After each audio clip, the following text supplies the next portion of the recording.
നമസ്കാരം. The art of നിഷയിലേക്ക് സ്വാഗതം. എല്ലാവർക്കും പുതുവത്സര ആശംസകൾ.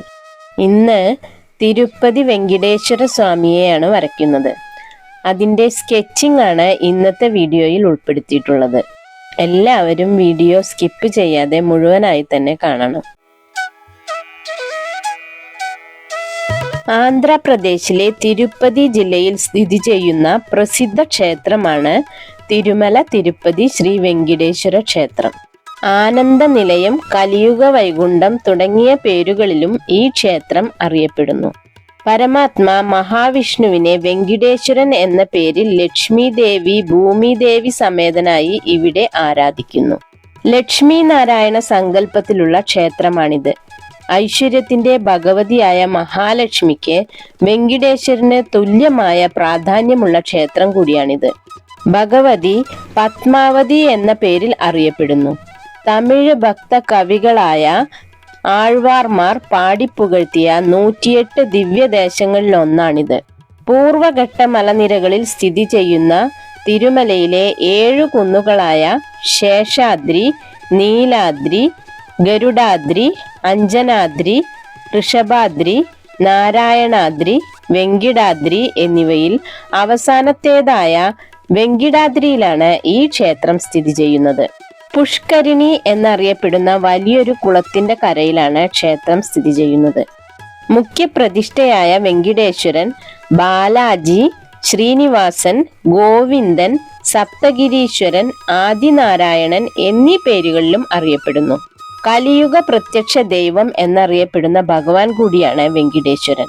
വെങ്കിടേശ്വരനൊപ്പം ശ്രീലകത്ത് ശ്രീകൃഷ്ണൻ, രുക്മിണി, ശ്രീരാമൻ, സീത, ലക്ഷ്മണൻ എന്നിവർക്കും പ്രതിഷ്ഠയുണ്ട്. നരസിംഹമൂർത്തി, ഹനുമാൻ, കുബേരൻ, ഗരുഡൻ, വരദരാജൻ, ശേഷനാഗം തുടങ്ങിയ ഉപദേവന്മാരെയും ഇവിടെ കാണാം. ഗാംഭീര്യമുള്ള ഈ വിഗ്രഹത്തിന് പീഠം മുതൽ കിരീടം വരെ ഏതാണ്ട് 9 അടി ഉയരമാണുള്ളത്. കിരീടം പ്രത്യേകം വച്ചിരിക്കുന്നതല്ല, വിഗ്രഹത്തിന്റെ ഭാഗമായി ശിലയിൽ തന്നെ കൊത്തിയിട്ടുള്ളതാണ്. ഈ വിഗ്രഹം സ്വയംഭൂവാണെന്നും കൃഷ്ണശിലയിൽ തീർത്തതാണെന്നും വിശ്വസിക്കപ്പെടുന്നു. ചതുർബാഹുവായ വിഗ്രഹമാണിത്. മുൻവശത്തെ 2 കൈകളിൽ വലതു കൈയിൽ വരദമുദ്രയും ഇടതു കൈയിൽ കട്യാവലംബിതം എന്ന രീതിയിലുള്ളതുമാണ്, അതായത് അരക്കെട്ടിൽ വച്ച നിലയിലുള്ളത്. പിൻവശത്തെ 2 കൈകളും ആയുധങ്ങൾ സ്വീകരിക്കാൻ സന്നദ്ധമായ നിലയിൽ മുഷ്ടി ചുരുട്ടി പിടിച്ചിരിക്കുന്നു. ഈ കൈകളിലെ ശംഖുചക്രങ്ങൾ പിന്നീട് കൂട്ടിച്ചേർക്കപ്പെട്ടവയാണ്. 12ാം നൂറ്റാണ്ടോടുകൂടി വൈഷ്ണവാചാര്യനായ രാമാനുജൻ വൈഷ്ണവ രീതിയിൽ തിരുപ്പതിയിലെ ആചാരങ്ങൾ ക്രമപ്പെടുത്തി. വെങ്കിടേശ്വര ഐതിഹ്യമാലയിൽ ഇത് സംബന്ധിച്ച ഒരു ഐതിഹ്യം പറയുന്നുണ്ട്. വരദമുദ്ര, അരയിൽ വച്ച കൈ, ചുരുട്ടിപ്പിടിച്ച പിൻകൈകൾ എന്നിവയിൽ നിന്നും വിഗ്രഹം ഏത് ദേവന്റേതാണ് എന്ന് തിരിച്ചറിയുന്നതിൽ വ്യത്യസ്ത അഭിപ്രായങ്ങൾ പണ്ടുകാലത്ത് ഉണ്ടായിരുന്നു. ഇത് അറിയുന്നതിനായി വിവിധ ദേവതകളുടെ ആയുധങ്ങൾ നടക്കി വെച്ച ശേഷം രാത്രി നടയടച്ചു. ഇഷ്ട ആയുധങ്ങൾ സ്വീകരിക്കാൻ രാമാനുജാചാര്യൻ ഭഗവാനോട് പ്രാർത്ഥിച്ചു. രാവിലെ നട തുറന്നപ്പോൾ ഭഗവാൻ ശംഖചക്രഗദാധാരിയായി വിളങ്ങുന്നു. വെങ്കിട എന്നതിന് പല അർത്ഥകൽപ്പനകളുമാണ് ഉള്ളത്. വേം എന്നതിന് പാപം എന്നർത്ഥം, കട എന്നത് നാശക ശക്തിയെ സൂചിപ്പിക്കുന്നു. വെങ്കട എന്നതിന് പാപത്തെ നശിപ്പിക്കുന്ന ശക്തി എന്ന അർത്ഥമാണ് ഉള്ളത്. വെങ്കിടേശ്വര എന്നതിന് ഭൗതികമായ ഐശ്വര്യവും സമ്പത്തും നൽകുന്നവൻ എന്ന അർത്ഥം വായുപുരാണത്തിൽ കാണുന്നു. തമിഴ് വ്യാകരണ ഗ്രന്ഥമായ തുൽക്കാപ്യത്തിൽ വെങ്കിടം എന്നതിന് കടത്തെ കത്തിച്ചു കളയുന്നത് എന്ന അർത്ഥമാണ് നൽകിയിരിക്കുന്നത്. വെങ്കിടാചലം കയറി ഭഗവാന്റെ തിരുമുമ്പിൽ തൊഴുത് കാണിക്കയിടുന്നതോടെ പാപങ്ങളും ദുഷ്കൃതങ്ങളും ധനക്ലേശങ്ങളും മാറുന്നു എന്നതാണ് വിശ്വാസം. ക്ഷേത്രത്തിലെ പ്രസിദ്ധമായ കാണിക്കവഞ്ചിയിൽ ശങ്കരാചാര്യർ ശ്രീ പരമേശ്വരനിൽ നിന്നും ലഭിച്ച ശ്രീചക്രം സമർപ്പിച്ചു എന്നും അതാണ് ഇതിൽ അർപ്പിക്കുന്ന കാണിക്ക 10 മടങ്ങായി തിരികെ ലഭിക്കുന്നതെന്നും ഒരു വിശ്വാസമുണ്ട്. കൂടാതെ ശ്രീകൃഷ്ണൻ സെമന്തകമണി ആ കാണിക്കവഞ്ചിയിലാണ് ഇട്ടിട്ടുള്ളത് എന്ന് മറ്റൊരു വിശ്വാസം കൂടിയുണ്ട്. സപ്തഗിരീശൻ എന്ന പേരിലും ഭഗവാൻ അറിയപ്പെടുന്നു. തിരുപ്പതി ഭഗവാന് നിത്യേന 6 പൂജകളാണുള്ളത്. തിങ്കളാഴ്ചകളിൽ വിശേഷാൽ പൂജ, ചൊവ്വാഴ്ചകളിൽ അഷ്ടദള പാദ പത്മാരാധന, ബുധനാഴ്ചകളിൽ സഹസ്ര കളശാഭിഷേകം, വ്യാഴാഴ്ചകളിൽ തിരുപ്പാവാട സേവ, വെള്ളിയാഴ്ചകളിൽ അഭിഷേകം എന്നിവ പ്രധാനമാണ്. 7 ശനി, അഷ്ടമശനി, കണ്ടകശനി തുടങ്ങി ശനിദോഷം അനുഭവിക്കുന്നവർ തിരുപ്പതി ദർശനം നടത്തിയാൽ ദുരിതശാന്തി ലഭിക്കും എന്നാണ് വിശ്വാസം.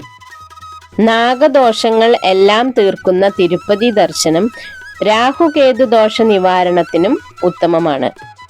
വൈകുണ്ഠ മാസത്തിലെ ഏകാദശി നാളിൽ ഭഗവാനെ ദർശിച്ചാൽ സകല പാപങ്ങളിൽ നിന്നും മുക്തി ലഭിക്കും എന്നാണ് വിശ്വാസം.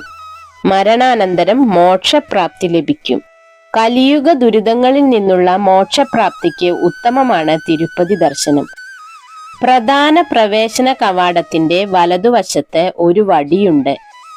ഇത് ആനന്ദാൽവാർ വെങ്കിടേശ്വര സ്വാമിയെ അടിക്കാനായി ഉപയോഗിച്ചിരുന്ന വടിയാണ്. ഈ വടി ഉപയോഗിച്ച് ചെറിയ കുട്ടിയായിരുന്ന വെങ്കിടേശ്വരനെ അടിച്ചപ്പോൾ താടിക്ക് മുറിവേറ്റു. അക്കാരണത്താൽ സ്വാമിയുടെ താടിയിൽ ചന്ദനം തേക്കുന്ന ആചാരം പരമ്പരാഗതമായി ചെയ്തു വരുന്നു. വെങ്കിടേശ്വര സ്വാമിയുടെ പ്രധാന വിഗ്രഹത്തിൽ യഥാർത്ഥ തലമുടിയുണ്ട്. ഈ മുടി കെട്ടുപിണയുകയില്ല എന്നും എപ്പോഴും മിനുസമായിരിക്കുമെന്നും പറയപ്പെടുന്നു. തിരുമല ക്ഷേത്രത്തിൽ നിന്നും 23 കിലോമീറ്ററുകൾക്കകലെയായി ഒരു ഗ്രാമമുണ്ട്. ഈ ഗ്രാമത്തിലേക്ക് ഗ്രാമവാസികൾക്ക് മാത്രമേ പ്രവേശനമുള്ളൂ. ഇവിടുത്തെ ആളുകൾ കർശനമായ ആചാരങ്ങളും പാരമ്പര്യവും പിന്തുടർന്ന് ജീവിക്കുന്നവരാണ്. ദേവന് അർപ്പിക്കാനുള്ള പൂക്കൾ, പാൽ, നെയ്യ്, വെണ്ണ തുടങ്ങിയവയെല്ലാം ഇവിടെ നിന്നുമാണ് കൊണ്ടുപോകുന്നത്. വെങ്കിടേശ്വര ക്ഷേത്രത്തിൽ സ്വാമി ഗർഭഗുഡിയുടെ നടുവിൽ നിൽക്കുന്നതായാണ് കണക്കാക്കപ്പെടുന്നത്.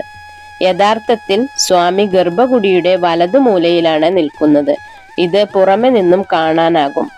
എല്ലാ ദിവസവും ഒരു പുതിയ വിശുദ്ധമായ ധോത്തിയും സാരിയും സ്വാമിയെ അണിയിക്കാനായി ഉപയോഗിക്കുന്നു. പുതിയതായി വിവാഹം കഴിച്ച് പൂജ നടത്തുന്ന ദമ്പതികളാണ് ഇത് സമർപ്പിക്കുന്നത്. ഗർഭഗുഡിയിൽ ഉപയോഗിച്ച പൂക്കൾ സ്വാമിയുടെ ക്ഷേത്രത്തിന് പിറകിലുള്ള വെള്ളച്ചാട്ടത്തിലേക്ക് എറിയുകയാണ് ചെയ്യുക. സ്വാമിയുടെ വിഗ്രഹത്തിന് പിറകിൽ ചെവിയോർത്ത് നിന്നാൽ സമുദ്രത്തിന്റെ ശബ്ദം നമുക്ക് കേൾക്കാൻ സാധിക്കും. ഭഗവാന്റെ ഹൃദയത്തിൽ ലക്ഷ്മി ദേവിയാണ് ഉള്ളത്. വ്യാഴാഴ്ചകളിൽ നിജരൂപ ദർശനത്തിനിടയിൽ സ്വാമിയെ വെള്ള മരക്കുഴമ്പ് അണിയിക്കും. ഇത് നീക്കം ചെയ്യുമ്പോൾ ലക്ഷ്മി ദേവിയുടെ രൂപം അതിൽ അവശേഷിക്കും. ഭഗവാന്റെ മുമ്പിലുള്ള ദീപങ്ങൾ ഒരിക്കലും അണയാറില്ല. വർഷങ്ങളായി അവ കത്തിക്കൊണ്ടിരിക്കുന്നു. എന്നാൽ ഇത് എന്നാണ് തെളിയിച്ചതെന്ന് ആർക്കും അറിയില്ല. പ്രധാന വഴിപാടായ കാണിക്കയർപ്പിക്കൽ നടത്തുമ്പോൾ വൃത്തിയുള്ള തുണിയിൽ കിഴി കെട്ടി വേണം കാണിക്കയർപ്പിക്കാൻ. ആ തുക മുഴുവൻ കുബേരന് പലിശ കൊടുക്കാൻ ഉള്ള സഹായമാണെന്നാണ് വിശ്വാസം. എത്ര തിരക്കുണ്ടെങ്കിലും കിഴി കയ്യിലുണ്ടെങ്കിൽ നമ്മൾ അറിയാതെ തന്നെ വേഗത്തിൽ ഭഗവാൻ ദർശനം സാധ്യമാക്കുന്നു എന്ന് ഭക്തർ വിശ്വസിക്കുന്നു.